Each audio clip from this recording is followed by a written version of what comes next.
Hello, everyone. Welcome to another episode of OpsCast, brought to you by MarketingOps.com, powered by all the MOPs out there. I am your solo host, Michael Hartmann.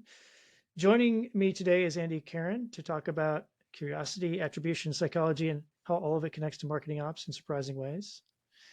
Andy is currently president of Revenue Pulse, where she brings nearly 2 decades of experience across marketing operations, sales ops, platform strategy, and consulting. Her journey started in costume design and publishing before moving into the world of sales and eventually becoming a Salesforce admin.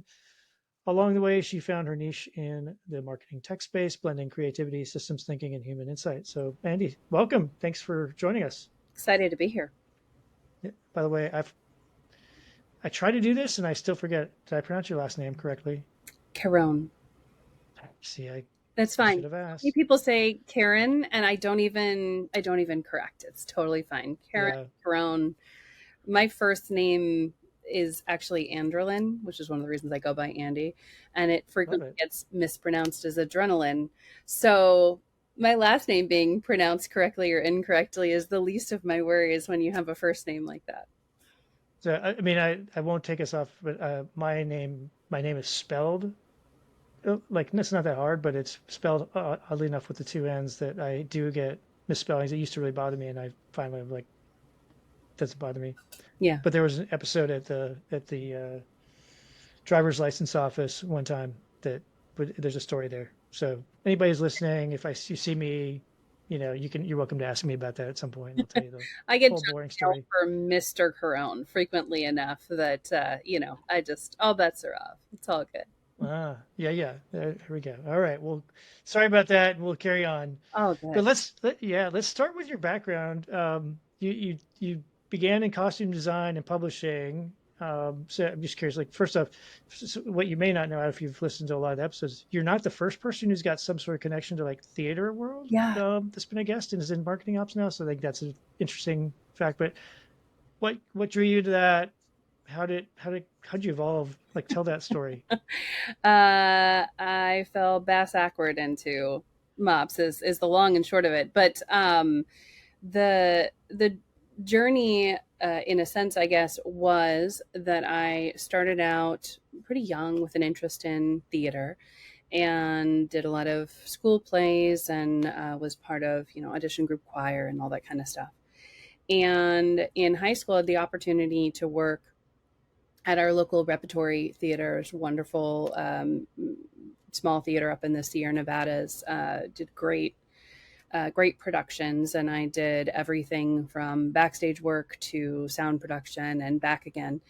And my mom actually had a background in clothing design, and I grew up with that. I grew up with someone who was always sewing and making things. I showed a proclivity and a talent for it early as well. Barbie clothes and all the things you'd expect of a child with scraps of fabric and a needle to hand. So I ended up on a production run of Annie Get Your Gun, stitching up a very overzealous dancer's pants every night because he would tear them.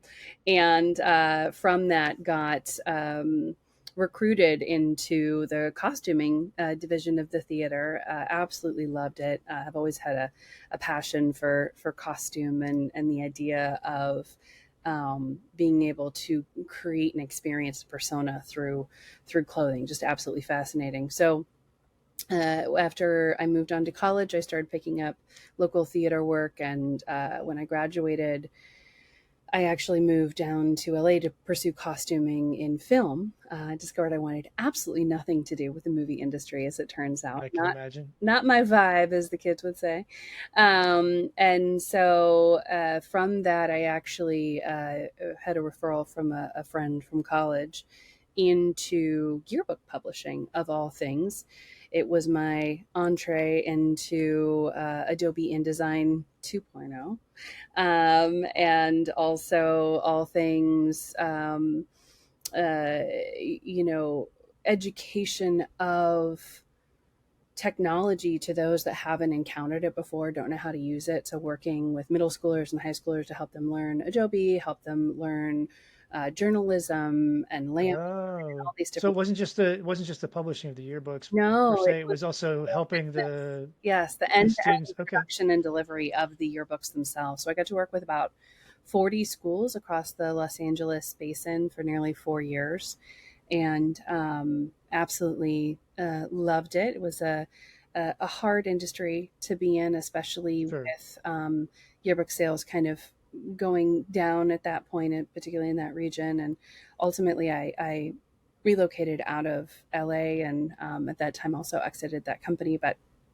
very cool experience, really cool sort of training wheels for some of the future things that I would encounter. A lot of sales, a lot of marketing in that role to bring on Yeah, new schools into the publishing pantheon on that side, and that definitely carried forward with me, along with the creative aspects of that, as I started to look for where I would eventually land. Um, Oddly enough, for someone who was raised by a very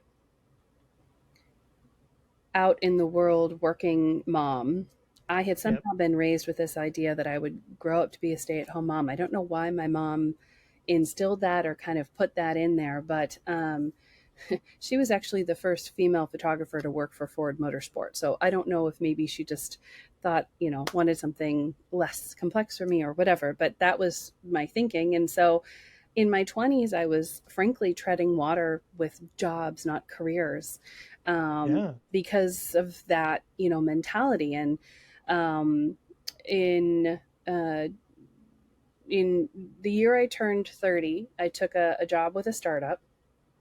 Um, and that set me on my path, unbeknownst to me, as my first day on the job there, to where I sit now. So it's definitely not a direct or even squiggly path to get here, but right. that that's You hopped across a couple of lily pads to get there. It feels like. several, including a very big one to Chicago. So yeah. Yeah, yeah. So let's before we get to that, I'm curious, like the things you kind of hinted at, like there's things that you learned from those experiences in the theater and with the yearbook company that you still probably use on on a daily basis in your current role. Like what are some of the things like lessons learned from that that you still use? I think the biggest lesson from the costuming piece is the more complicated and complex you make it, the more complicated and complex you make it for yourself later. Yep. So the way that you put something together so that it can be deconstructed later is very important in costuming, especially when you're resizing, having to do a lot of things. So building things in a way where they can be reworked when someone changes their mind or the role changes, as it were, etc., very much applies in MOPs, and I think in the B2B world in particular, Yeah. across the board. And from the yearbook publishing side, I think it is sort of twofold. One, anyone who has the right level of curiosity and willpower can learn to do anything first. I totally agree. Yeah. And secondly, it was that, you can do any job to the job description.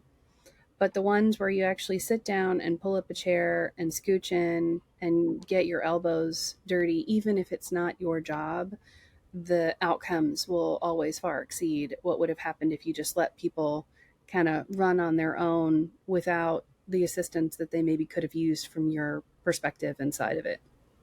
Yeah. Yeah. I think that's great.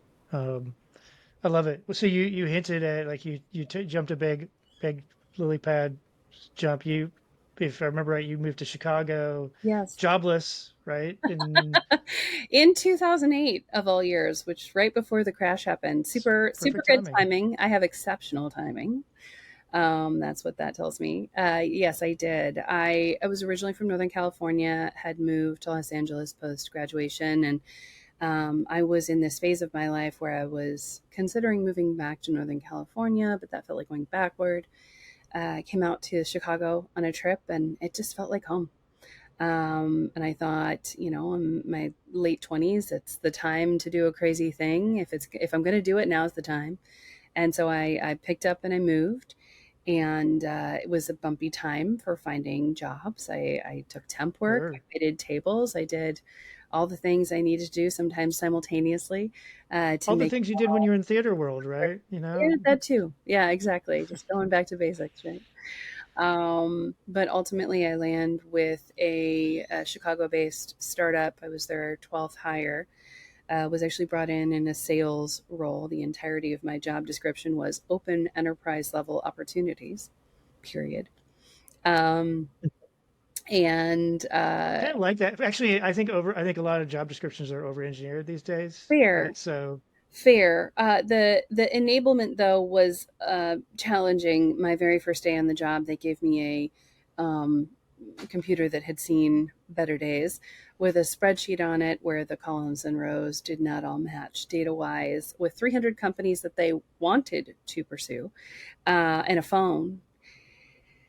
And I laughed at them and told them to go get me Salesforce. And on day 2 of that job, I became the de facto Salesforce admin, and yeah, thus launched me into sales ops. I ultimately helped to build out their SDR team.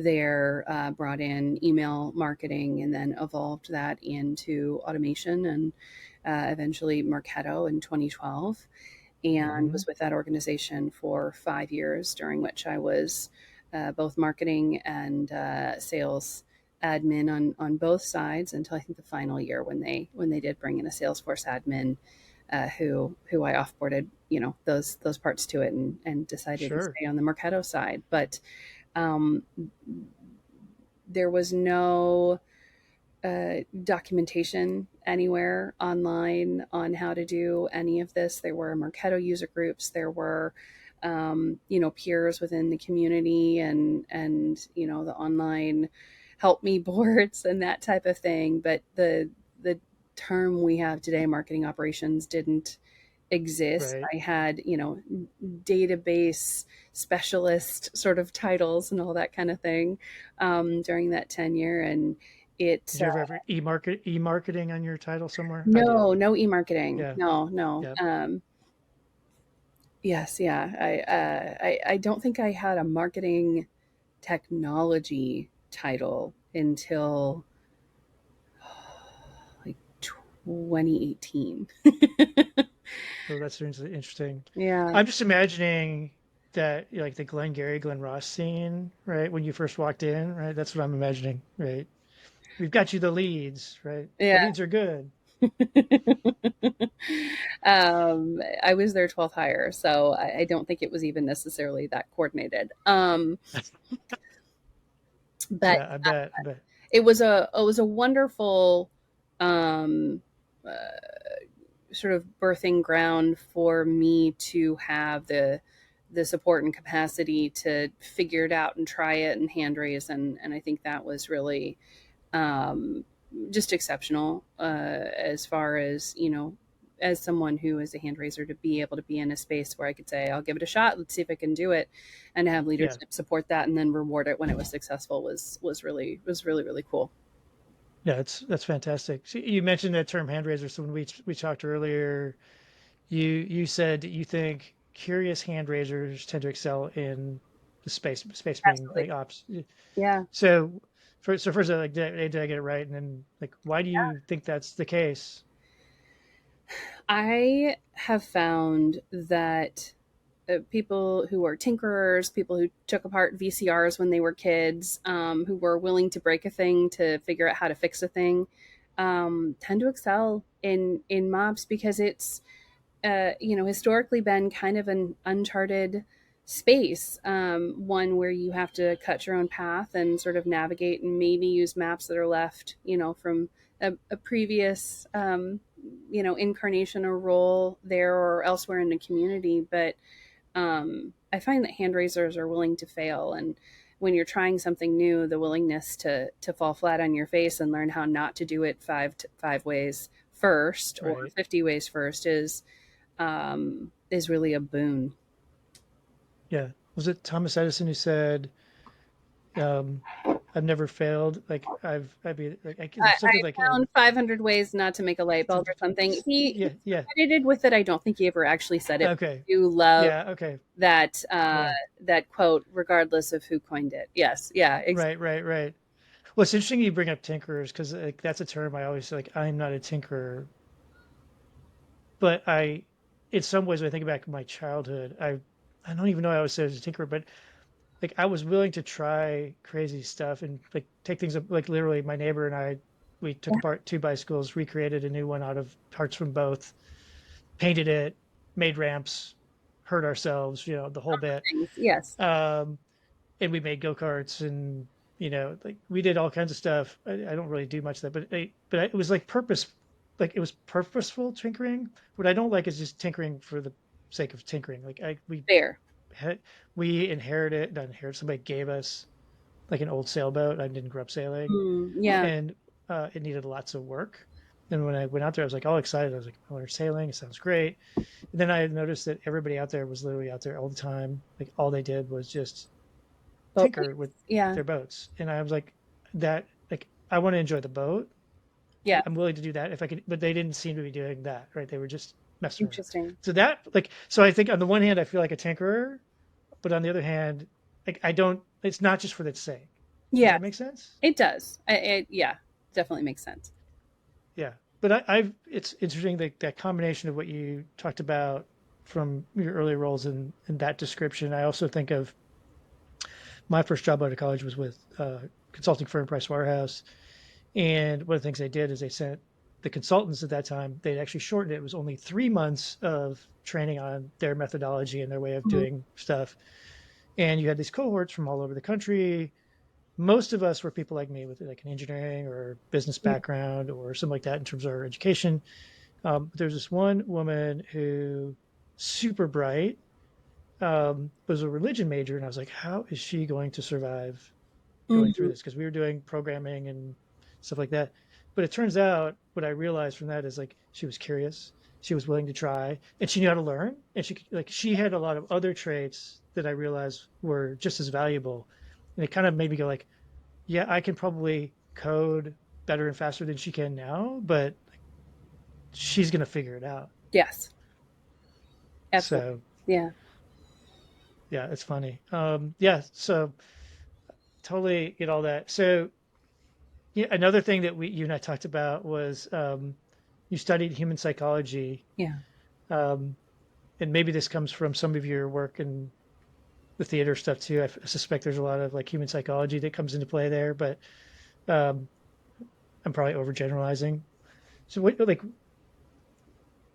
do you think there are is that a skill set that you think more marketing ops folks should be developing? Right? Is it underrated? What do you like? What's your take on that? I know a lot of people in MOPS that have psychology degrees. Actually, That's it interesting. it's a trend similar to the theater trend that has definitely been noted on my part, and I think that first and foremost, when a lot of us went and got our degrees, there was no MOPS.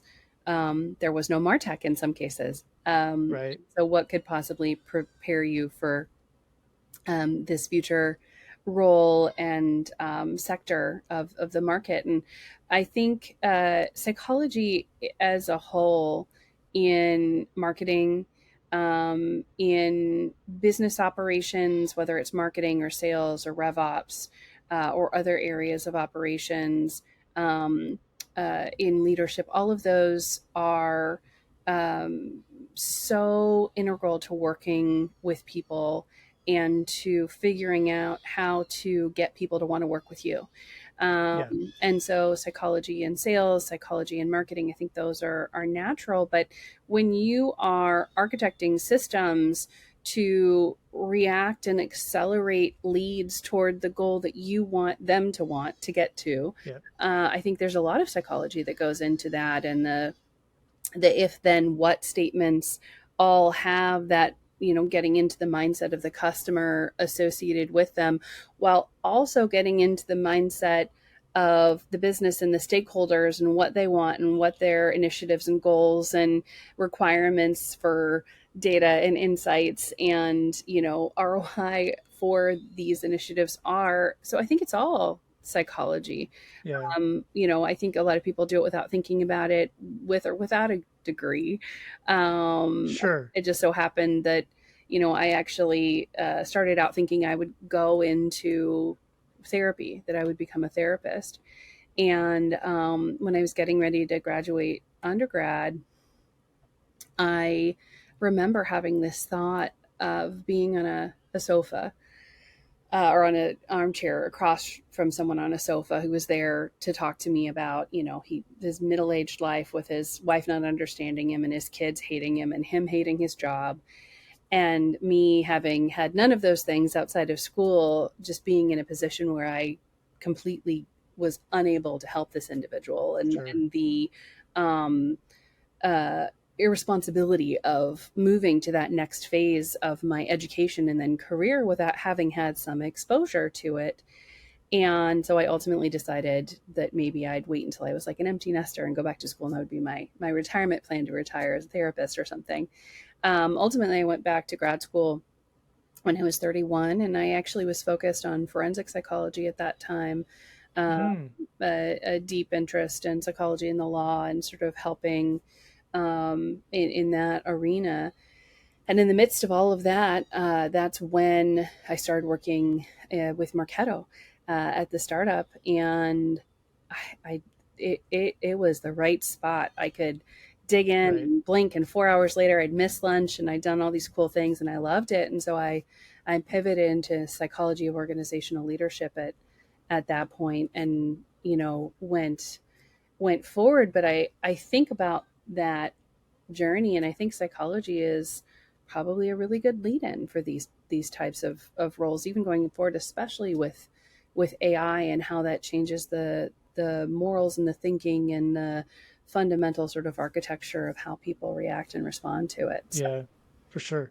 Yeah, it's interesting because I think if I was to put myself in my shoes 20 years ago, I probably would have rolled my eyes at the idea that psychology was an important thing to understand in the business world, right? Because it's yeah, like this, right? Like the false impression that things are everyone acts rationally in the business world, right, is just yeah, bullshit.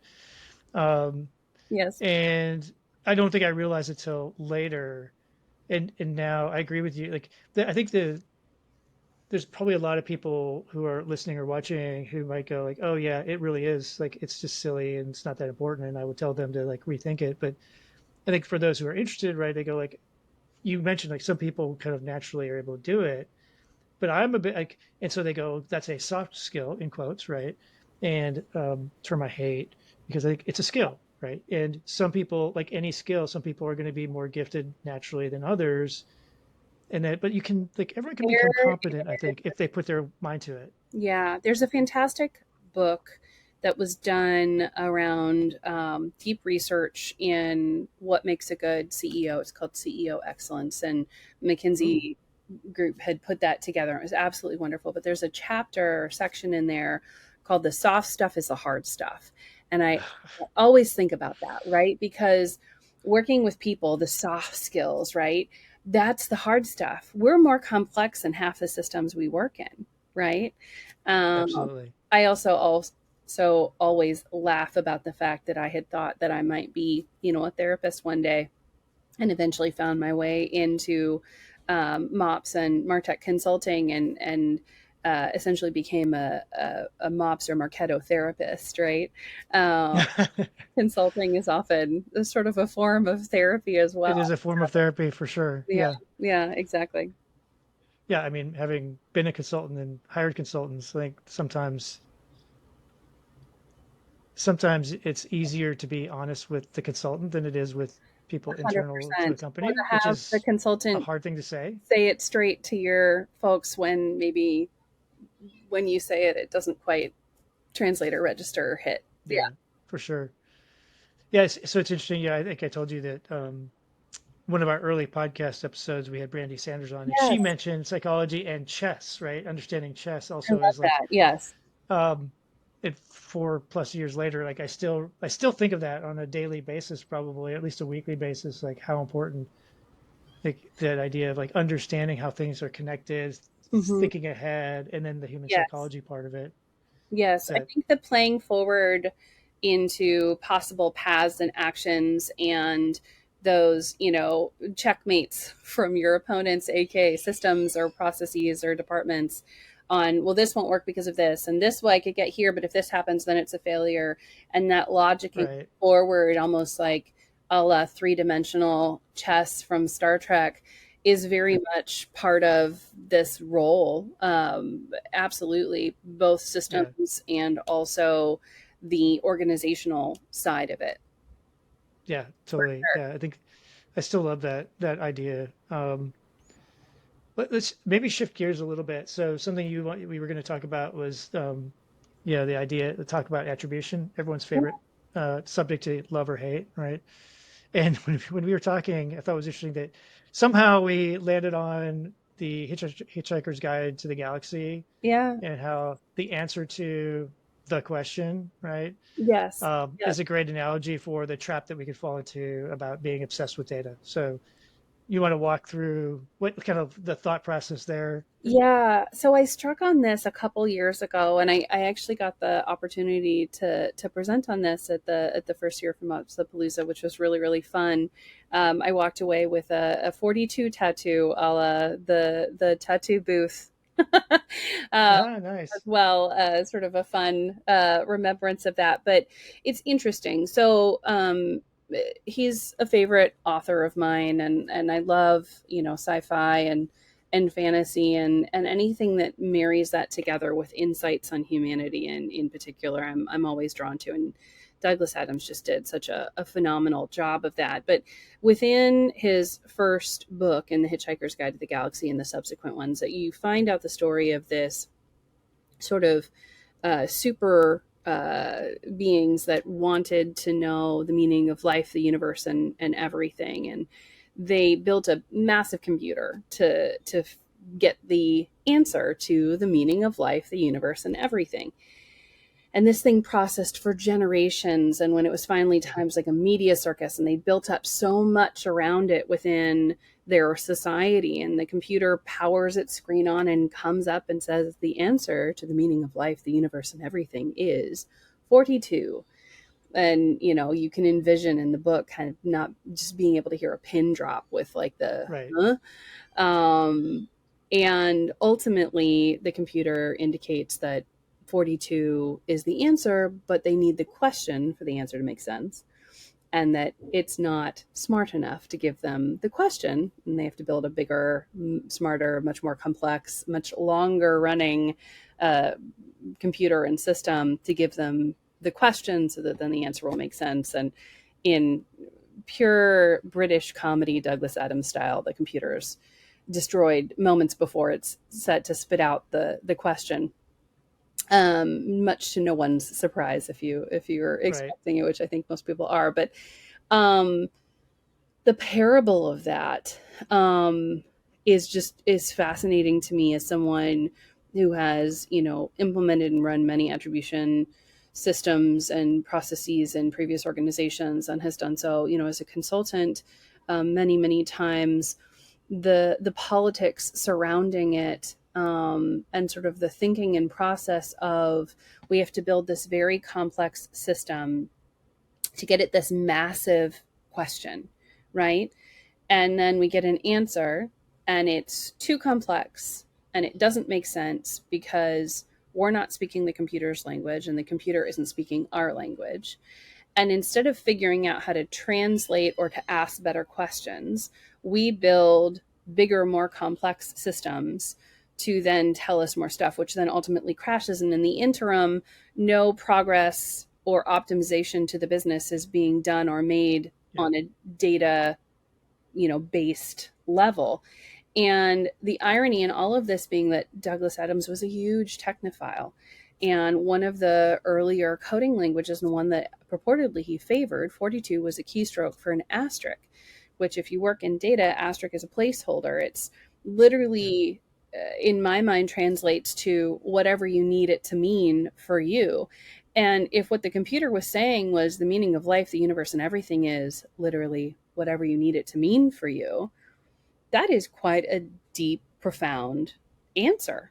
Absolutely. Yeah. But the people couldn't translate 42, and it couldn't translate the 42 for them. And I think people get stuck in that trap with attribution in particular, around asking huge questions, not understanding the data that comes back, and then adding in more complexity instead of going backward, adding specificity, or working on better understanding the data or getting the data to translate into more common language that they can understand. And it creates this feedback loop of complexity and lack of faith, and more complexity and lack of faith, that ultimately undermines and defeats any initiative around what ultimately should be budget optimization and allocation of spend in a more data driven way into a political credit, or decrediting of the whole idea of attribution as a whole, even Yeah. the inverse, to the end that, a lot of times it's after much blood, sweat, tears, and dollars, it's jettisoned. Yeah. It's interesting to me because I think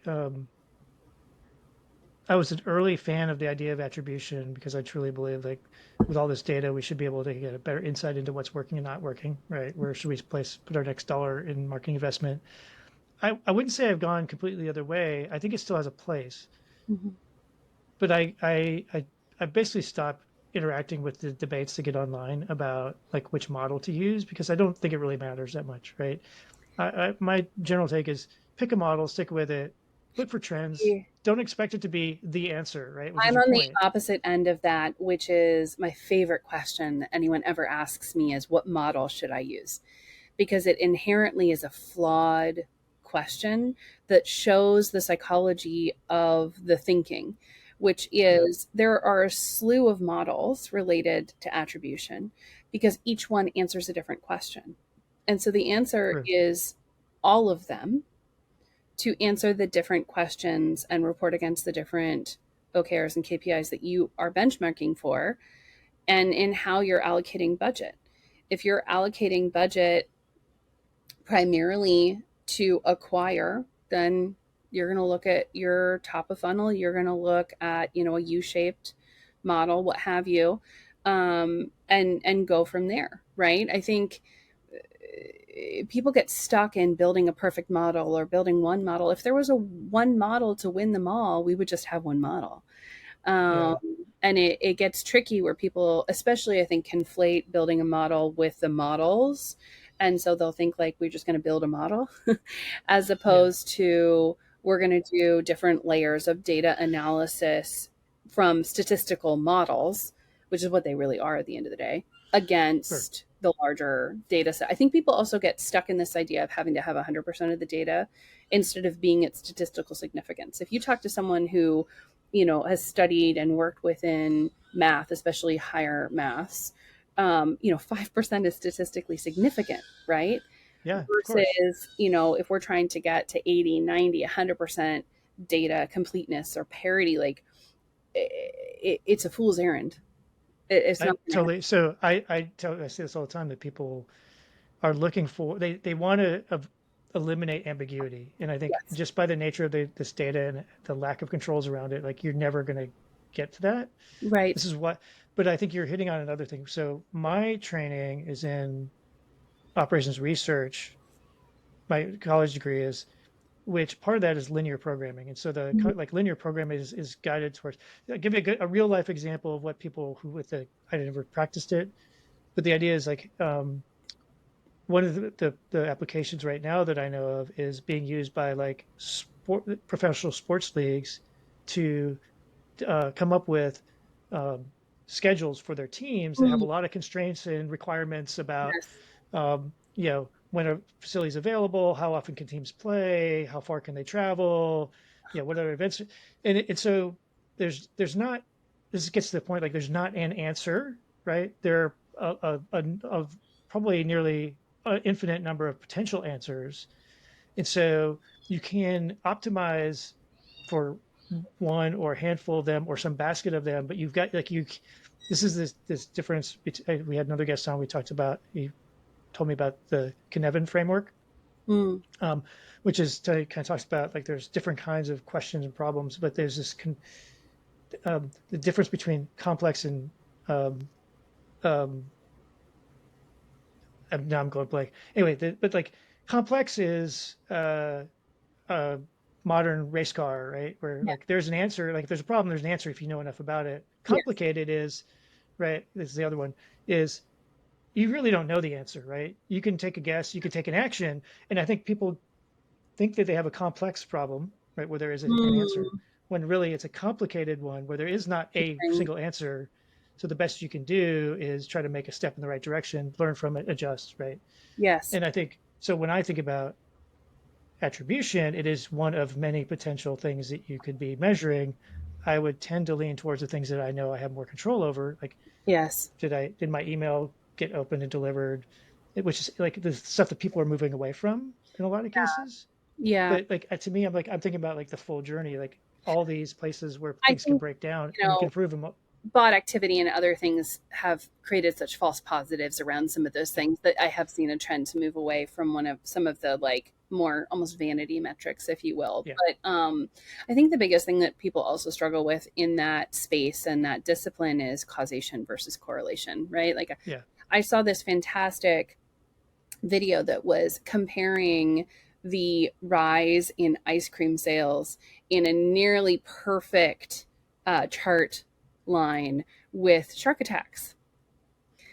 And so there's correlation, right? yeah. Because as it gets warmer, people buy more ice cream, people go more in the water. Not a shocker when you think about it. Right, But someone looking at that chart could potentially, if they were, passing glance at it or maybe didn't stop to look at what the metrics really were, create a causational, oh, well, when people eat more ice cream, sharks bite them, right? Like kind of weirdness. yeah. But I think, and that's a ridiculous example, but I think What? it No, illustrates that causation correlation that people can get stuck between, and also the fact that they want causation when sometimes the best you can get is correlation, but you have a better um, data metric against like people are more likely to get bit by sharks when they are spending the day at the beach, right? That arc of beach visitors versus shark bite. right.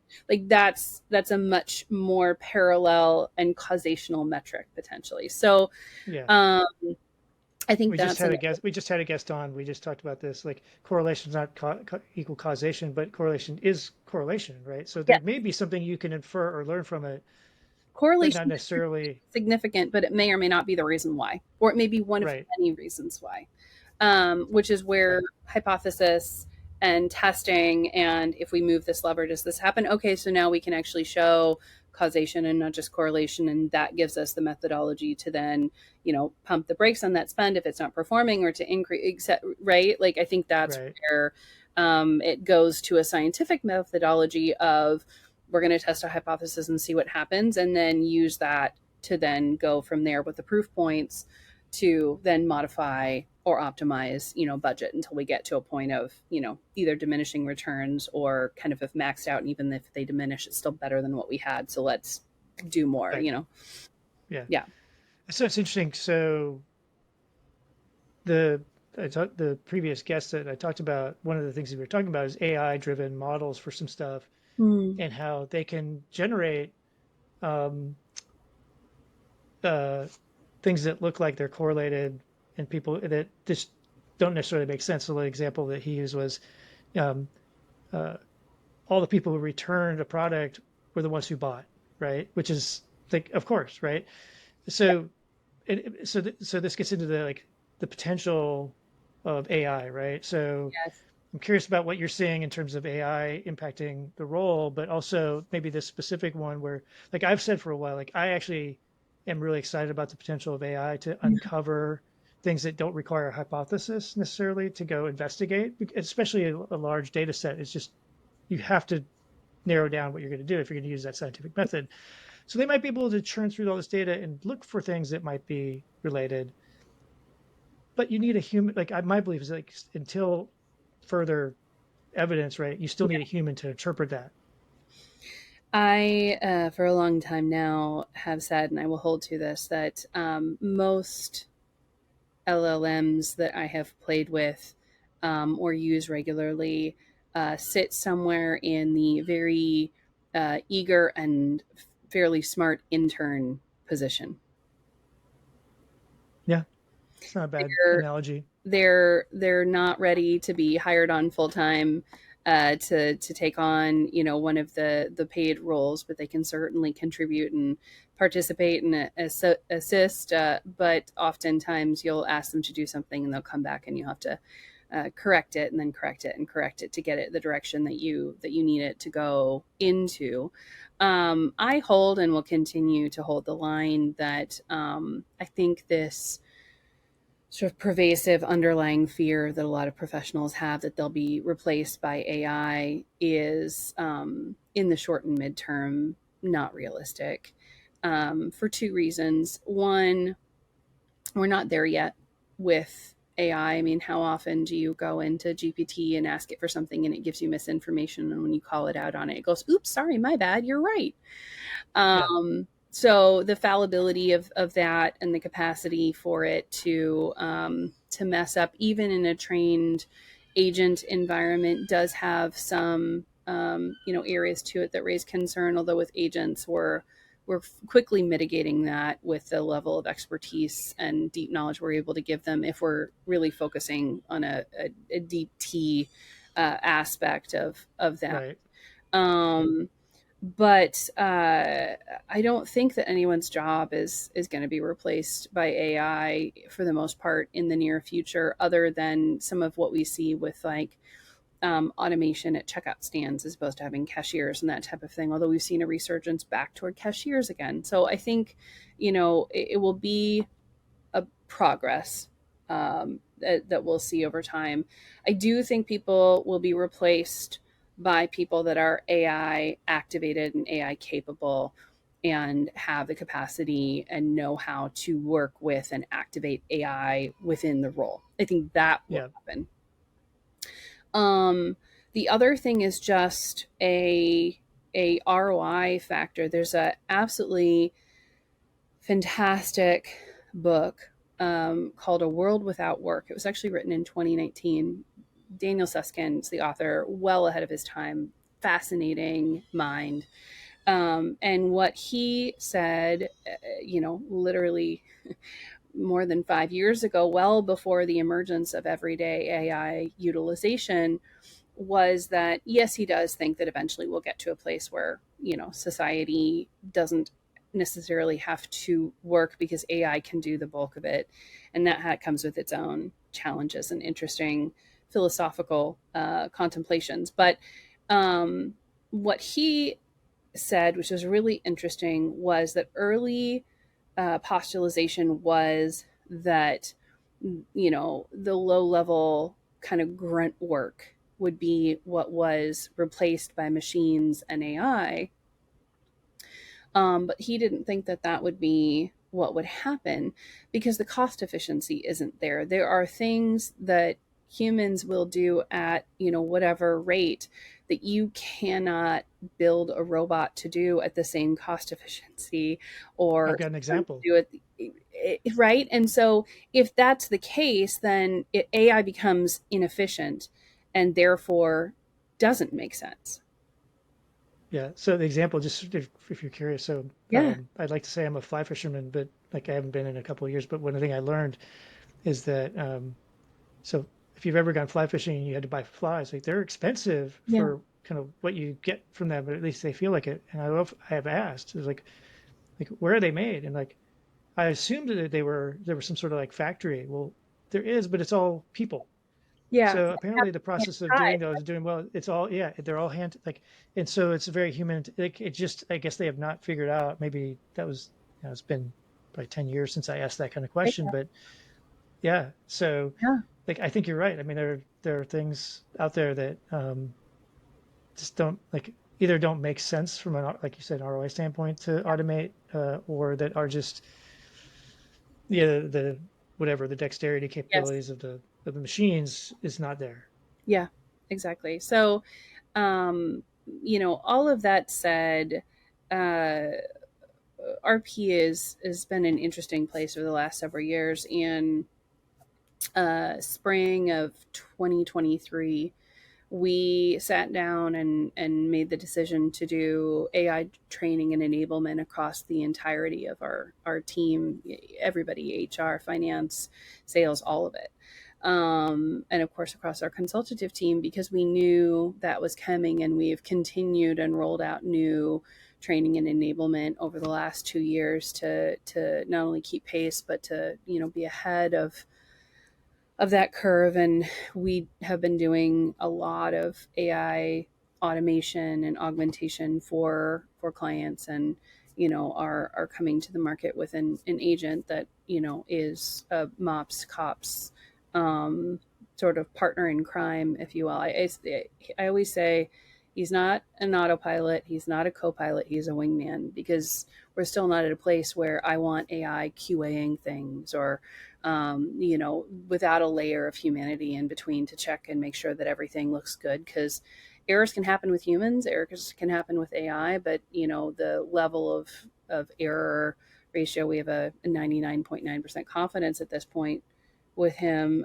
is low. It's probably less than folks I've Yeah, had working inside of my instances over the years. But what I'm seeing with AI is the capacity not only to train and create agents that truly are very specialized in a particular area, but to orchestrate multiple agents into processes, and to then automate those in with MCP models, where this one goes and does this one goes and calls that API because it knows how to do that process, and so on and so forth at scale, is yeah, just super exciting and really, really cool. And definitely moving in the direction that I think all of us kind of hoped that we could go with AI, which is there was someone, oh gosh, about a year and a half ago, and pardon me, I don't remember her name, but recall she said she was so disappointed with AI because she thought AI would give her more time to write and create music and take care of the dishes and the laundry, and instead it's writing and creating music and giving her more time to do dishes.